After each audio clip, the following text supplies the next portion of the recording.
ప్రస్తుతం ప్రపంచంలో యుద్ధం జరుగుతున్న సమయంలో మన భారతదేశం చాలా క్రిటికల్ పొజిషన్‌లో ఉంది. భారతదేశంలోని ముడి చమురు అండ్ గ్యాస్ నిల్వలను పెంపొందించే ప్రయత్నాలు చేస్తూనే ఉన్నాం. ప్రజలకు ఎటువంటి ఇబ్బంది రాకుండా కేంద్ర ప్రభుత్వం నిరంతరం శ్రమిస్తూనే ఉంది. అయినా కూడా కొన్ని వార్తాపత్రికలు అండ్ మన దేశంలోని విపక్ష నాయకులు కావాలని ఫేక్ న్యూస్‌ను స్ప్రెడ్ చేస్తూ ఉన్నారు. ఆ విధంగా ఒక ఛానల్ వేదికగా అఖిలేష్ యాదవ్ అబద్ధాలు చెబుతూ అడ్డంగా దొరికిపోయారు. తాజాగా జాతీయ ఛానల్‌కి ఇచ్చిన ఇంటర్వ్యూలో అఖిలేష్ యాదవ్ ఒక కీలక వ్యాఖ్య చేశారు. అదేమిటంటే ఇప్పుడు ఎల్‌పీజీ షార్టేజ్ ఉన్న సమయంలో కేంద్ర ప్రభుత్వం 10 కిలోల గ్యాస్ సిలిండర్లను సప్లై చేయాలని భావిస్తోంది.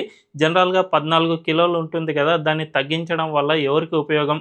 కేంద్ర ప్రభుత్వం ఎందుకు ఈ విధంగా చేస్తుంది అని చెప్పగానే వెంటనే యాంకర్ అసలు ఇది నిజం కాదు. కేంద్ర ప్రభుత్వం దీనిపై ఇప్పటికే ఫ్యాక్ట్ చెక్ చేసేసింది. 10 కేజీల గ్యాస్ సిలిండర్ అనే మాటే లేదు. దీన్ని కొంతమంది ఫేక్ న్యూస్‌గా స్ప్రెడ్ చేశారు అని చెప్పగానే అఖిలేష్ యాదవ్ మాట మార్చారు. నిజానికి ఈ విధంగా ఫేక్ న్యూస్ స్ప్రెడ్ చేస్తుంది మొత్తంగా బీజేపీ కార్యకర్తలే. వాళ్ళ వల్లే ఈ దేశం ఈ విధంగా మారిపోయింది అనే విధంగా అఖిలేష్ యాదవ్ మాట మార్చే ప్రయత్నాలు చేశారు. దీన్ని బట్టి చూసుకుంటే ఈ దేశంలో క్లిష్ట పరిస్థితుల్లో ఉన్న సమయంలో బాధ్యతాయుతంగా ఉండాల్సిన విపక్ష పార్టీలు రాజకీయ స్వలాభంలో భాగంగానే ఇటువంటి వ్యాఖ్యలు చేస్తూ ఈ దేశంలో పానిక్ క్రియేట్ చేస్తూ ఉన్నారని చెప్పకనే చెప్పుకోవచ్చు.